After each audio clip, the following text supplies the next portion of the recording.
në këtë edicion do të ndiqni. 10 maj i vitit 1999 në historinë e disa familjeve në Gjakov kujtohet si ditë e dhimbjes dhe historisë.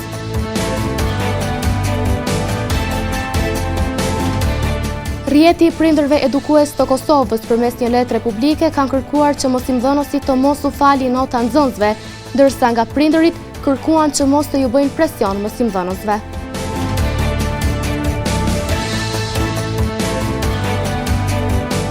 Volejbolistët e vllaznimit U16 shpallen kampione.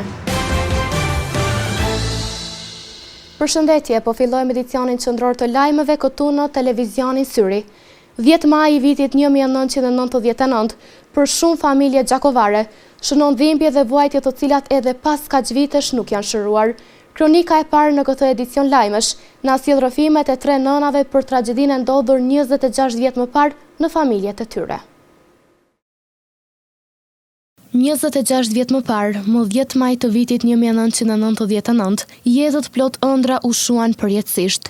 Teksa lotut ju pikojnë në sy, mallin për bijtë e më të dashurit e tyre e kthyen në forcë. Historitë nga më të dhimbshmet i kishin edhe nënat Elvane Dana, Luljeta Sharani e Sanie Berisha. Janë 3 nga shumë nënat që dhembjen e 10 majit e kanë të vulosur në shpirt. Elvane Dana, nëna që humbi bashkëshortin dhe 2 djemtë e saj, kujtimin e ngjarjes tragjike të asaj dite e ka ende të freskët. Në 10 maj, atë dita u konë fort në lagjën tonë një tmerr shumë i madh.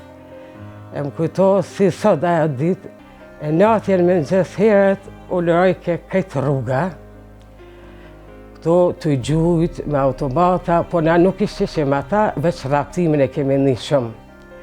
Edhe Luani u qua Alberti për gjumit edhe erdhen këto, se i rfleshin erdh ata, e noti ish e në gjumë këtu të na poshtë.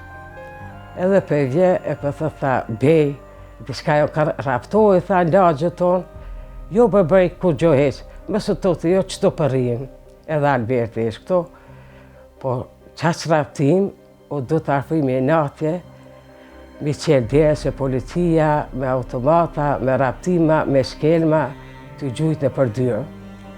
Edhe s'kish qara pa i qelë afrimi dyrt, edhe shkoj i qelë i dyrt, atë këta veç u të selë, që bej, shabat, pa shabej, se ku gjos kemi bo, na kemi ndajt piru i vatanin, piru i shpinë. Për nënën Luljeta Sharani, 10 maj i çdo viti është edhe më i kopshëm. Kujtimin për tragjedinë e humbjes së 2 djemve të saj e bashkëshortit e mban ende të gjallë brenda saj. 3 zëq mi pas mungi, është shumë e vështirë, letre, mashkuj, se cili ma i mirë se qitri. Sa herë vjenë për vjetori edhe për çdo herë. Mo ditën 10 maj, këtu me të buka, kër e di që pa hongër, pa pi, i kanë ekzekutu. Kër hina ushtria orë të pas ditës, ora 17, i numër i madhë, ata me uniform ushtarëke, na maltretimet prej ma të ndryshmeve.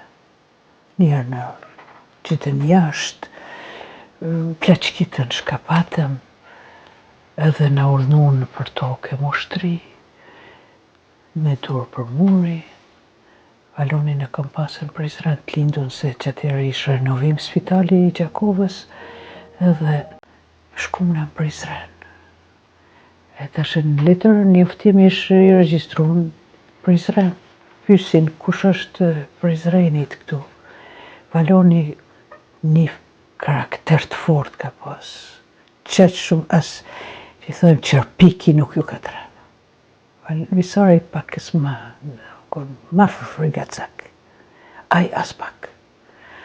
Une, kur i pasha të shtrinë, u gjujtë e mes të valonit e të visarit, edhe ishin me automatik të ngrejën krejt. Thuti jo të gjiru filma, edhe se isha veç kur të gjujin, edhe u gjujta unë në mes të valonit e të visarit, shka do që të ndodhë t'jom.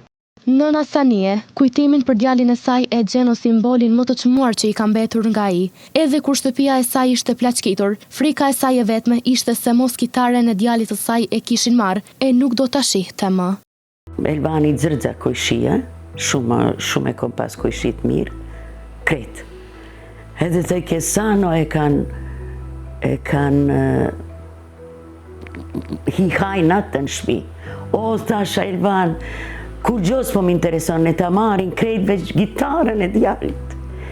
Kjo se di qëfar shumë për mu është. Thasht luft në Elvana po shkam mikë që e kom gitarën e një.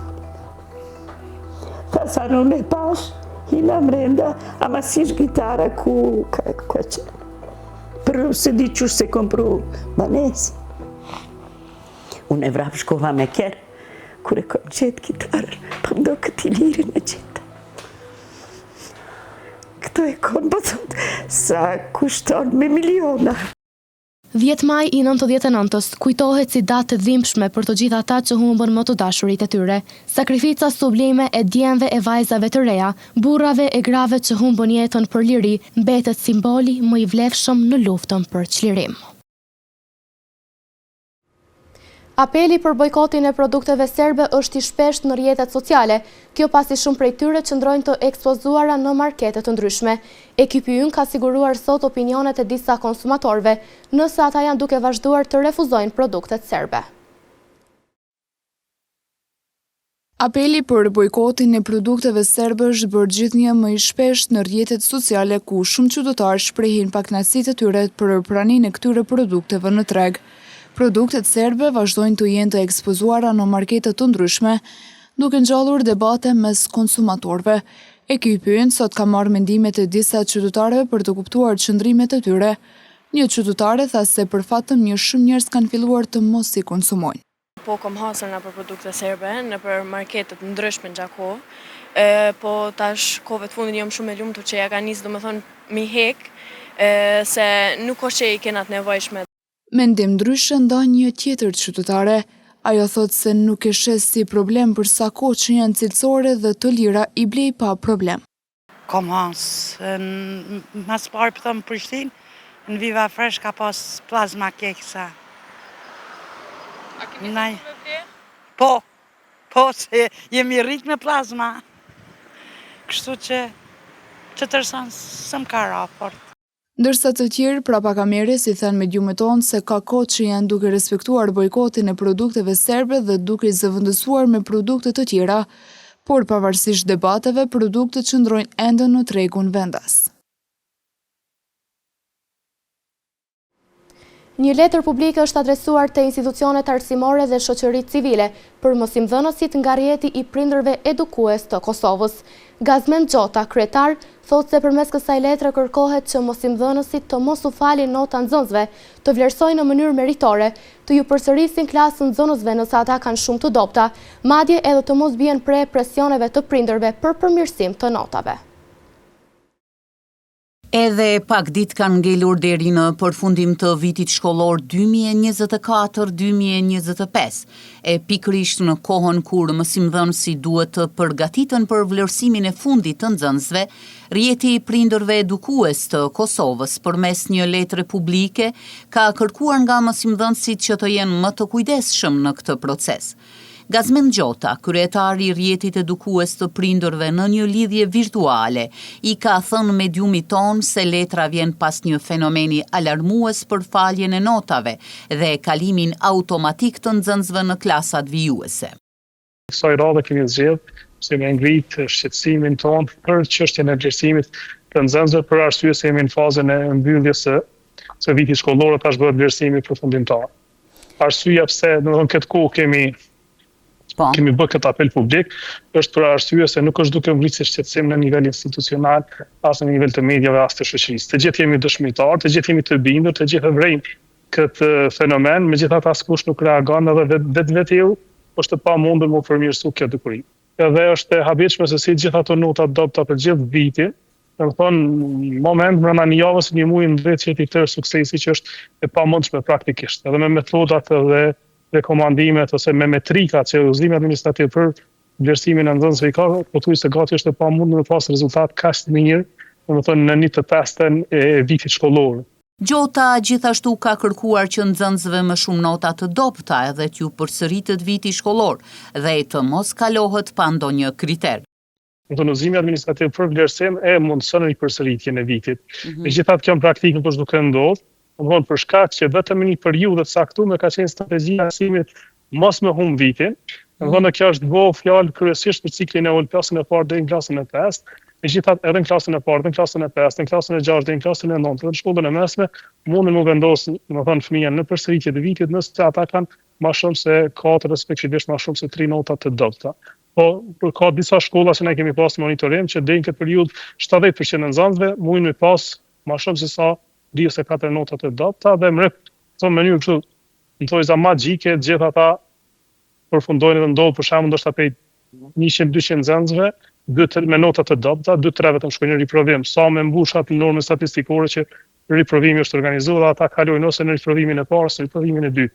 Fakti që nuk askush nuk përsërit vitin, fëmija kanë humbë respektin, kanë humbë interesimin ose frikën ose çfarë do lloj motivi tjetër për me qenë më të kujdesshëm, me qenë më të edukuar, me qenë më bashkëpunues, me qenë më respektues, me qenë më të angazhuar në procesin e edukativ dhe arsimor. E kur është fjala te presioni që prindërit po ju bëjnë mësimdhënësve për faljen e notave, kryetari Gjota ka një apel për komunitetin e prindërve. Zakonisht burimi kryesor është presioni i prindërve që bëhet drejt mësimdhënësve. Ne kemi shumë raste që drejtorat e shkollave dëshirojnë cilësi, dëshirojnë vlerësim të drejtë, megjithatë presioni është në nivel të mësimdhënësit. Mësimdhënësit shpesh janë viktima ose të presionit ose të joshjes. Domethënë të dyja janë mekanizma që i shtyjnë në bërë një vlerësim, domethënë pozitiv, i cili në shumë raste si çdo me qenë i tillë. Letra u është dërguar Ministrisë së Arsimit, drejtorive komunale, mediave, inspektoriatit të arsimit, me qëllim që të gjithë bashkë të bëjnë thirrje që të ngrisin këtë çështje si përparësi kombëtare dhe të promovojnë kërkesën për cilësi dhe përgjegjësi në arsim. Nxënësit dhe mësimdhënësit e shkollës Ali Hasi në Cërmjan kanë shënuar sot për vjetorin në 110 të themelimit të shkollës. Me një program të larmishëm kulturo-artistik, janë kurorzuar sukseset e arritura ndër vite nga nxënësit dhe mësimdhënësit. Janë mbledhur nxënës, mësimdhënës, prindër e mysafirë të shumtë për të shënuar 110 vjetorin e shkollës fillore të mesme të ulët Ali Hasi në Cërmjan. Një program i pasur kulturor-artistik me performanca të ndryshme u shfaq në ndërim të festës së shkollës. Për historikun e shkollës foli drejtori Bajram Saliu, i cili tha se shkolla e Cërmjanit është ndër më të parat në Kosovë. Sot festojmë 110 vjetorin e saj, është shkolla e parë në Cërmjan dhe në komunën e Gjakovës, dhe ndër 7 shkollat e para në Kosovë. Kjo shkollë është hapur në kushte të vështira, për shkak se ka qenë edhe lufta e parë botërore në vitin 1915. Ndër vite ka pas her pas here ndërprerje për shkak të okupatorit serboslav, por fal vullnetit të mirë dhe dëshirës për arsimim, kjo shkollë nuk është ndalë dhe sot duhet të nxjerrë gjenerata të arta. Organizatorja këtij programi festiv, mësimdhënëse Edonjeta Sada, tha se kemi punuar shumë me nxënësit që programi 110 vjetorit të shkollës të jetë sa më argëtues dhe i pranueshëm për të gjithë. Në këtë 110 vjetor të shkollës tonë, që ne u munduam që sot do pak të jetë një program i larmishëm, me shumë suksese, me shumë të arritura nga nxënësit, si dhe për kushtimin e mësimdhënësve që e bën për këtë festë. Besoj që gjithë kanë dalë të kënaqur, ne u munduam që ta sjellim një festë madhështore për këtë 110 vjetor. Faleminderit gjithëve për përkushtimin. Ndërsa nxënësja Hanive Plava tha se përgatitjet janë bërë për disa ditë të rresht, me qëllim që secila performancë sot në sallën e Pallatit të Kulturës të jetë me nivel artistik.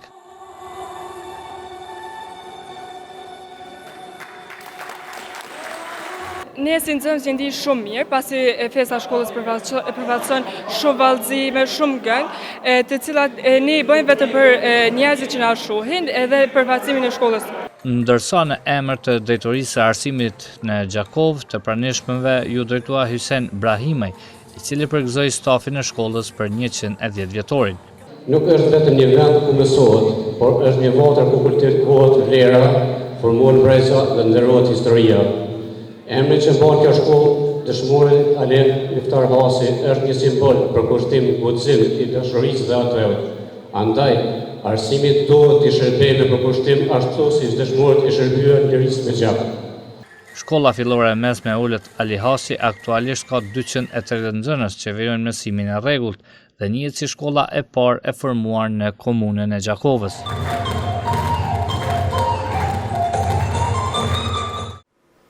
Pasionanti i leximit dhe krijuesi Pjetër Geci ka kërkuar që të rinjtë të lexojnë më shumë dhe të mos humbin shprehinë e leximit. Ai ka kujtuar edhe lexime të dikurshme që i bëri letërsisë së huaj dhe asaj shqiptare, të cilat ndikuan që t'i rrisin dëshirën për lexim qysh në moshë të re. Pjetër Gecaj është autori i përkushtuar i shumë shkrimeve dhe dëshirën për të lexuar e shkruar e ka prej vitësh. Leximi i librave të shkrimtarëve botëror dhe shqiptar ka qenë një mundësi e mirë që edhe vetë ai të shkruaj dhe të adhuroj, që gjithkohës fjalën në shkruar shqipe. Motivi dhe dëshira për të shkruar libra ishte qenë në rinin time. Mirë po, leximi i librave, si të shkrimtarëve botëror, po edhe të shkrimtarëve tanë të Shqipërisë dhe të Kosovës, më ka inkurajua dhe më ka motivua që edhe unë të shkruaj disa libra dhe ja fillova me gjurmë në shpirt, pastaj Malsori Flamurit, ai ishte një libër më tepër publicistik, Dëlli kujtese për mbledhje me poezi, Rambinaku i Dashinosit, edhe këto për dy luftëtarë të ushtrisë ligjore të lavdishme të Kosovës, një për Franceskanet e Mëdhenje dhe Franceskani Lorenci, Marian Lorenci, edhe kështu ja kom filluar, kom shkruar edhe disa veshtrime publicistike, recensione për shkrimtarë të ndryshëm, Ali Podrimin, Azem Shkrelin, Din Mehmetin. Më shkrua edhe për Isman Kaderin, mandej edhe për Halil Hagjosin, Besim Muhadrin, e të tjerë. Gecaj deri tani ka botuar 6 libra, përfshirë një libër të veçantë për diasporën shqiptare, ku trajton ndikimin e saj në zhvillimin ekonomik dhe politik të trojave shqiptare. Po libra deri tani i kom të botuara 6 libra, por e kom edhe një libër tjetër ndërshkrim për diasporën shqiptare, me tekst posaçëm diasporën në Gjermani dhe në Zvicër, si qelës i zhvillimit ekonomik dhe politik për Republikën e Kosovës. Ato e kom ndërshkrim, besoj si mbrana 2 muajve do ta publikoj dhe do ta del nga shtypi. Dëshirën për të lexuar sa më shumë libra, Gecaj e ka të përditshme, prandaj edhe apelon të këtë rinjës se pavarësisht ndikimeve teknologjike, nuk duhet harruar shprehinë e leximit. Po të rinjët, unë kam një bindje të thellë se janë të aftë. Ata njohin teknikën, njohin kompjuterin, janë shumë digitalizum.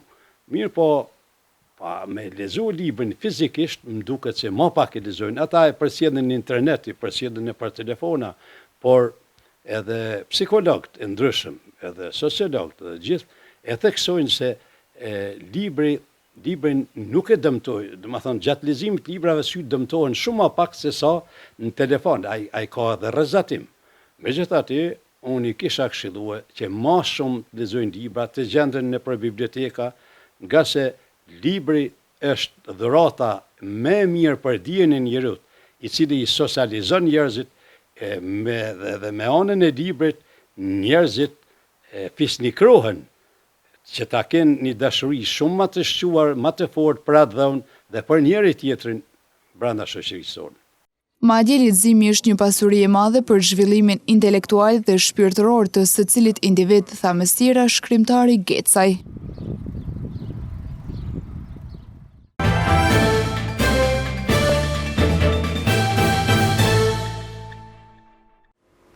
Pas përpjekjeve të vazhdueshme, volejbolistët e vllaznimit i arritën të shpallen kampionën në kategorinë e vajzave U16. Pas kësaj fitore, vajzave ju mbetet të vazhdojnë tutje për të arritur suksese tjera. Skuadra e vajzave të klubit të volejbollit Vllaznimi ka triumfuar mbrëm në kampionatin e Kosovës për grup mosha deri në 16 vjeç. Ato u shpallën kampione duke e finalizuar suksesshëm angazhimin e tyre në lojë. Treni i volejbolistëve Kuqezi, Blendi Haxhikadria, tha se ka qenë një natë fantastike dhe është ndjerë shumë i kënaqur me shpalljen kampion. Vajzat tona u kurorëzuar me titullin kampion i Kosovës U16, një pjesë që kemi pritur që moti, një luftë që kemi bërë që është qysh nga pjesa në Itali, kur jemi konë dhe kemi zonë vendin e tretë, për kushtim maksimal gjatë tonë verës, domethënë me stërvitje paradite dhe mazdite, me miqësore, vendin e parë në grup, tash edhe kunorizimi kampion i Kosovës. Rrugëtimi i vajzave drejt finales ishte plot sfida, por vajzat i kanë shfrytzuar shumë përgatitjet, thot trajneri Haxhikadria. Një kënaqësi shumë e madhe për Akademinë e Volejbollit Kosovës që vetëm kanë filluar me u shfaq fritët, edhe shpresoj që kanë me vazhdu. Duhet nisë edhe me dielën, domethënë që kemi me pas ekipin Uta Tomaj që ka më garu. Një pjesë konsiderueshme, domethënë 4 vajza për këtyre vajzave kanë qenë pjesë e Uta Tomajtës, andaj shpresojmë edhe në përkrahjen e qytetit tonë, domethënë masi që garat mbahen Shajnushi. Vllaznimi finalen e fitoi kundër Ulpianës me rezultat 2-1, ndërsa në gjysmë finale poshti Ferizajn 2-0.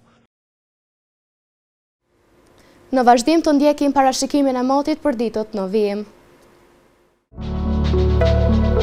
Dita sotme është karakterizuar nga moti vranët e midjell, me temperaturat që kanë lëvizur nga 7 deri në 21 gradë Celsius. Për nesër, temperatura do të lëvizë nga 10 e deri në 23 gradë Celsius, karakterizuar nga moti vranët e midjell. Dita hënë do të karakterizohet nga moti ndryshueshëm, me temperaturat që do të variojnë nga 8 deri në 21 gradë Celsius. Ditën e martë pritet të jetë moti vranët e midjell, me temperaturat që do të lëvizin nga 7 deri në 19 gradë Celsius. Për të mërkurën parashihet mot me vranësira e midjell, me temperaturat që do të variojnë nga 7 deri në 20 gradë Celsius. Moti ngjeshëm parashihet edhe gjatë sejtës, shoqëruar me temperaturat nga 9 deri në 20 gradë Celsius. Për ditën e premte parashihet moti vranët e mereshë shiu, me temperaturat që do të variojnë nga 7 deri në 18 gradë Celsius.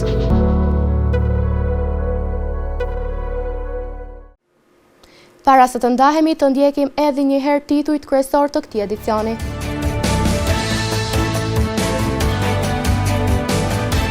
Dhjetë maj i vitit 1999 në historinë e disa familjeve në Gjakov kujtohet si ditë e dhimbjes dhe historisë.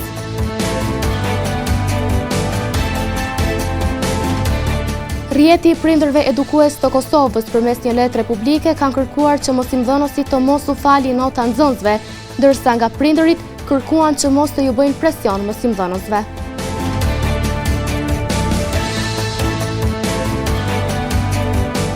Volejbolistët e vllaznimit U16 shpallen kampione. Këtu merr fund ky edicion qendror i lajmeve. Ju mund të vazhdoni të na ndiqni në televizionin Syri, si dhe në rrjetet tona sociale. Mirupafshim.